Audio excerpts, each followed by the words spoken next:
Bu Rian, kita lanjut lagi ke program studi teknik elektro. Yuk. Assalamualaikum Bapak. Waalaikumsalam. Oke Bapak, dengan Bapak siapa? Saya Pak Muhyiddin, Ketua Jurusan Teknik Elektro. Oke, Bapak boleh diceritain nggak nih teknik elektro ini tuh seperti apa sih Pak? Iya, sebenarnya teknik elektro itu adalah ilmu yang mempelajari ya cara kerja atau membuat yang berkaitan dengan kelistrikan ataupun peralatan elektronik. Jadi gampangnya adalah bahwa ilmu elektro itu adalah jantungnya semua teknologi. Oke. Jadi kalau tidak ada elektro, semua teknologi itu mati.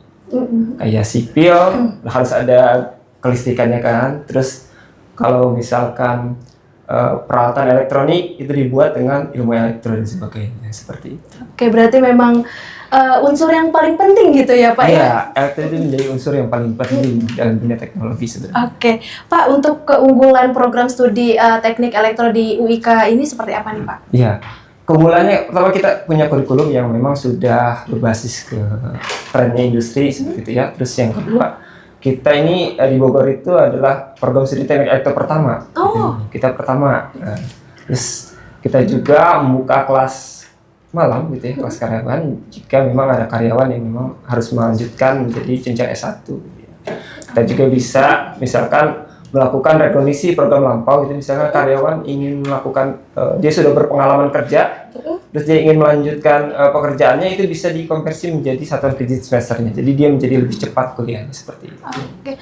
Untuk fasilitas dan juga sarana di teknik elektro sendiri ini seperti apa nih Pak? Iya, fasilitas kita punya 5 lab gitu ya. Lab yang berkaitan sama ilmu dasar. Nah, seperti ini nih ilmu dasar yang kita sedang pelajari. Kedua, kita punya konversi energi dan sistem tenaga listrik. Ya, ini yang tadi nih kita mempelajari bagaimana menghasilkan atau menyalurkan energi listrik gitu ya.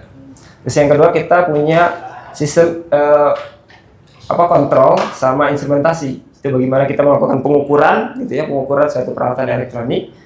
Dan bagaimana kita mengontrol suatu sistem, misalkan kayak komputer itu kan ada otaknya yang mengontrol suatu sistem, nah itu juga kita pelajarin di situ. Terus kita punya lab fisika, sama lab yang kita bisa mensimulasikan peralatan yang ada di elektronik ini ke dalam suatu sistem komputer. Itu kita punya.